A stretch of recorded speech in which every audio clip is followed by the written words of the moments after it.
শুভ সন্ধ্যা বন্ধুরা। আজ হলো 24 আগস্ট সোমবার।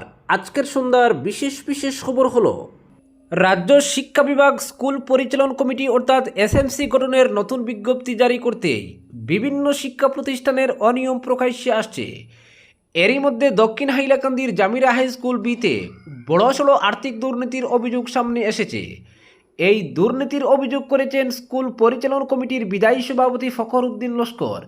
তিনি সংবাদ মাধ্যমকে জানান, তার স্বাক্ষর জাল করে স্কুলের ব্যাংক অ্যাকাউন্ট থেকে সরাসরি ভেন্ডারের অ্যাকাউন্টে 9,50,000 টাকা আরটিজিএসের মাধ্যমে ট্রান্সফার করেছেন প্রধান শিক্ষক হিফজুর রহমান লস্কর।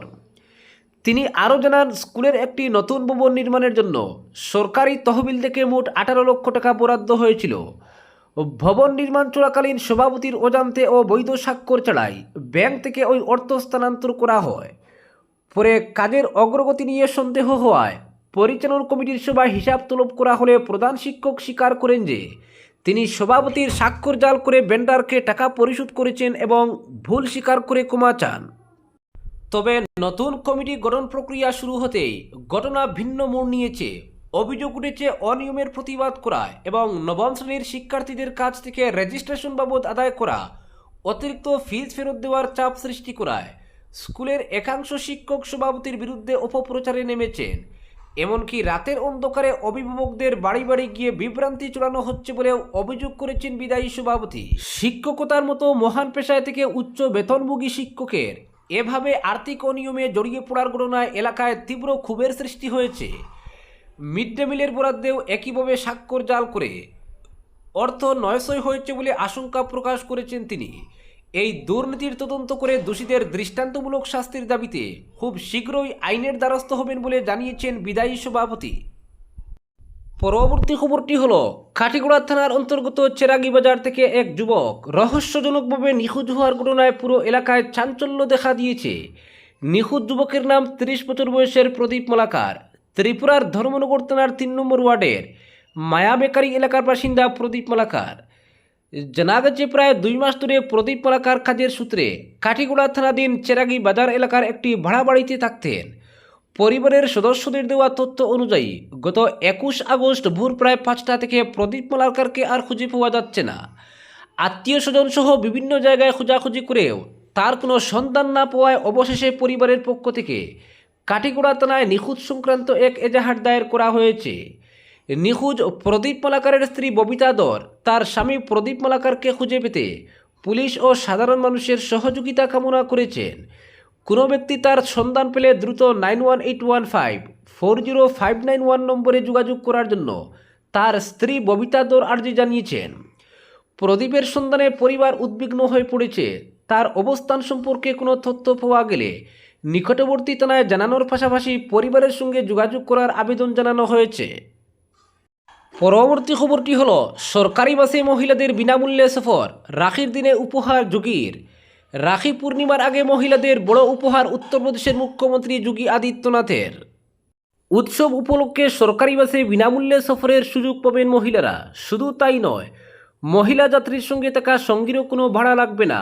27 আগস্ট রাত থেকে 28 আগস্ট রাত পর্যন্ত এই সুবিধা মিলবে বলে সূত্রের খবর। নিজের বাসভবনে সরকারের ঊর্ধ্বতন কর্তাদের সঙ্গে একটি বৈঠকে বসেন যোগী আদিত্যনাথ। সেখানেই তিনি এই সিদ্ধান্ত নেন। পাশাপাশি তিনি পরিবহন বিভাগ, পুলিশ প্রশাসনকে যৌথভাবে কাজ করারও নির্দেশ দিয়েছেন। সরকারের তরফে জানানো হয়েছে, রাখি উৎসবের সময় মহিলারা যাতে নিরাপদে এবং ভোগান্তি ছাড়াই বাড়ি ফিরতে পারেন, সে কারণে এই সিদ্ধান্ত নিয়েছে উত্তরপ্রদেশ সরকার। মহিলা নিরাপত্তা নিশ্চিত করতে সে রাজ্যে অ্যান্টি রোমিও স্কোয়াডকেও সক্রিয় রাখার নির্দেশ দিয়েছেন যোগী আদিত্যনাথ।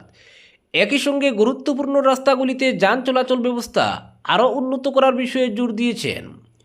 মুখ্যমন্ত্রী যোগী আদিত্যনাথ স্পষ্ট জানিয়ে দিয়েছেন, কোনো বাস চালক যাতে নেশাগ্রস্ত অবস্থায় বাস না চালান তা সংশ্লিষ্ট কর্তৃপক্ষকে নিশ্চিত করতে হবে।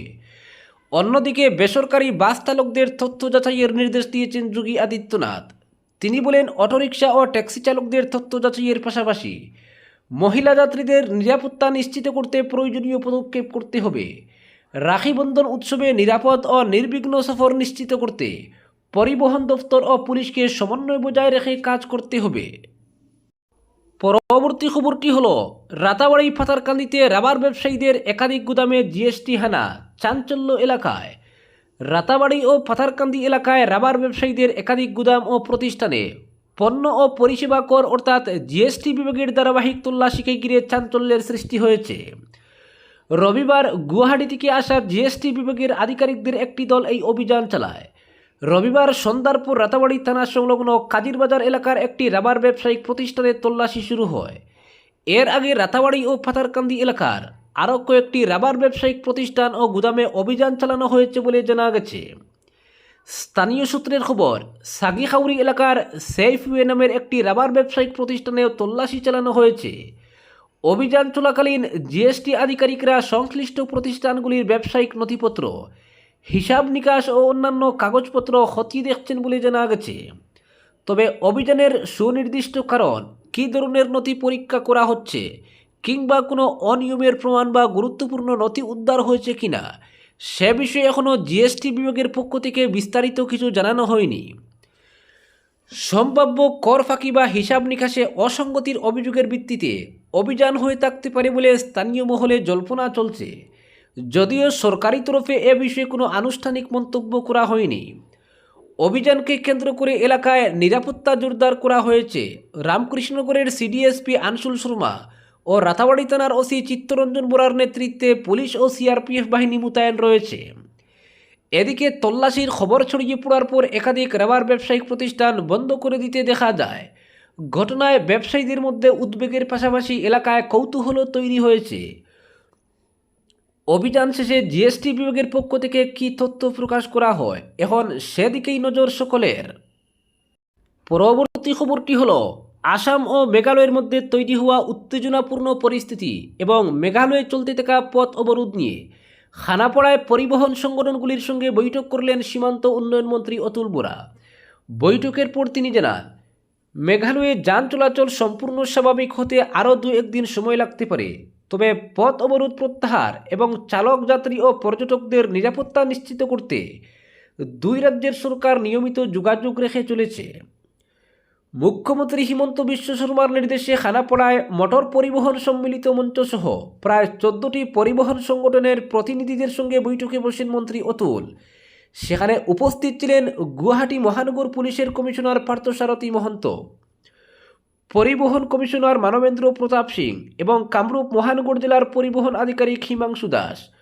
বৈঠকের পর সাংবাদিক সম্মেলনে মন্ত্রী অতুল জানান, গত 19 আগস্ট শিলংয়ে ঘটে যাওয়া হিংসাত্মক ঘটনার পর মেঘালয়ে চলাচলকারী যানবাহন চালক এবং যাত্রীদের নিরাপত্তা নিয়ে পরিবহন সংগঠনগুলি উদ্বেগ প্রকাশ করেছে।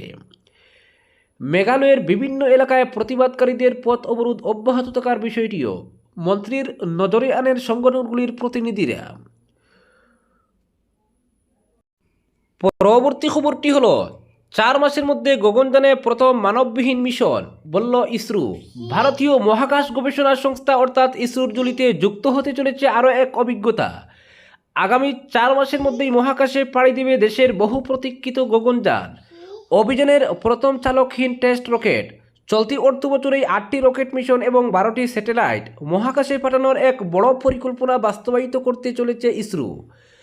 আহমেদাবাদে আয়োজিত 3য় জাতীয় মহাকাশ দিবসের অনুষ্ঠানে যোগ দিয়ে এই পরিকল্পনার কথা আনুষ্ঠানিকভাবে ঘোষণা করেন ইসরোর চেয়ারম্যান ডক্টর ভি নারায়ণন।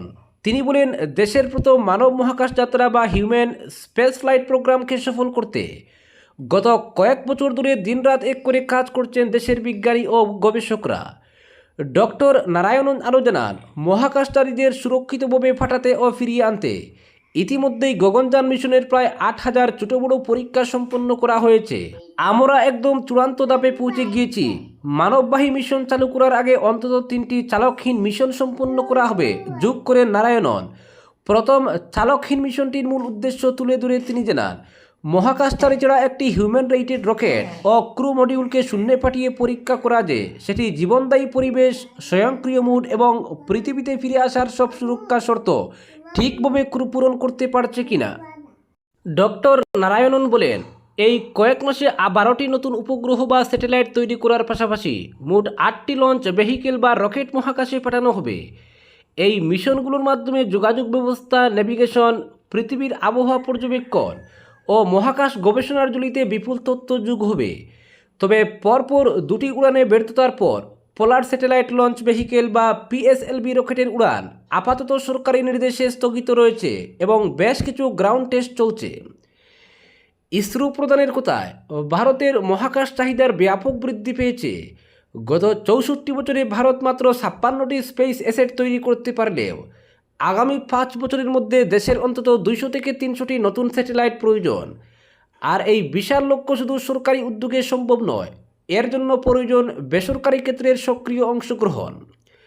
2020 সালে মহাকাশ ক্ষেত্রে কেন্দ্রীয় সরকারের সংস্কার নীতির প্রশংসা করে ডক্টর নারায়ণন জানান, এক সময় দেশে হাতে গোনা কয়েকটি স্টার্টআপ ছিল, আর বর্তমানে দেশে প্রায় 440টি প্রাইভেট স্পেস স্টার্টআপ কাজ করছে। সম্প্রতি স্কাইরুট এরোস্পেসের বিক্রম-1 রকেটের সফল কক্ষপথ যাত্রা ভারতের বেসরকারি মহাকাশ ক্ষেত্রে এক ঐতিহাসিক মাইলফলক তৈরি করেছে। যে মহাকাশ গবেষণার পথ চলা শুরু হয়েছিল 64 বছর আগে, আজ মার্কিন সংস্থাগুলো তাদের 6 টনের ভারী স্যাটেলাইট উৎক্ষেপণের জন্য ভারতের LBM-3 রকেটের উপর ভরসা রাখছে। এমনকি নাসার সঙ্গে যৌথ উদ্যোগে তৈরি পৃথিবীর সবচেয়ে উন্নত পর্যবেক্ষণ স্যাটেলাইট নিসারের মূল পেলোড বা প্রযুক্তি ভারতীয় প্রকৌশলীরা নাসার খরচের মাত্র 40% দেশীয় প্রযুক্তিতে বানিয়ে বাজিমাত করেছেন। ইসরোর ভবিষ্যৎ মানচিত্র একেবারেই স্পষ্ট। চন্দ্রযান 3-এর সাফল্যের পর এবার সংস্থাটির নজর চন্দ্রযান 4 ও চন্দ্রযান 5 অভিযানের পর। শুধু তাই নয়, শুক্র গ্রহ বা ভেনাস মিশন এবং ভবিষ্যতে মঙ্গল গ্রহে ল্যান্ডার পাঠানোর পরিকল্পনাও দ্রুত গতিতে এগোচ্ছে। ইসরো প্রধান ডক্টর নারায়ণন আবারও বিশ্বমঞ্চে দেশের অঙ্গীকার পুনর্ব্যক্ত করে জানান, 2035 সালের মধ্যে আমাদের নিজস্ব মহাকাশ স্টেশন, ভারতীয় অন্তরিক্ষ স্টেশন তৈরি করা হবে। আর 2040 সালের মধ্যে যখন দেশের মহাকাশচারী চাঁদের মাটিতে নিজের পা রাখবেন, তখন বিশ্বের কোনো দেশ থেকে এক বিন্দু পিছিয়ে থাকবে না ভারত। আর এই মহৎ স্বপ্নের প্রথম ধাপই হতে চলেছে আগামী 4 মাসের গগনযানের চালকহীন মিশন। আজকের বিশেষ সংবাদ এখানেই সমাপ্ত।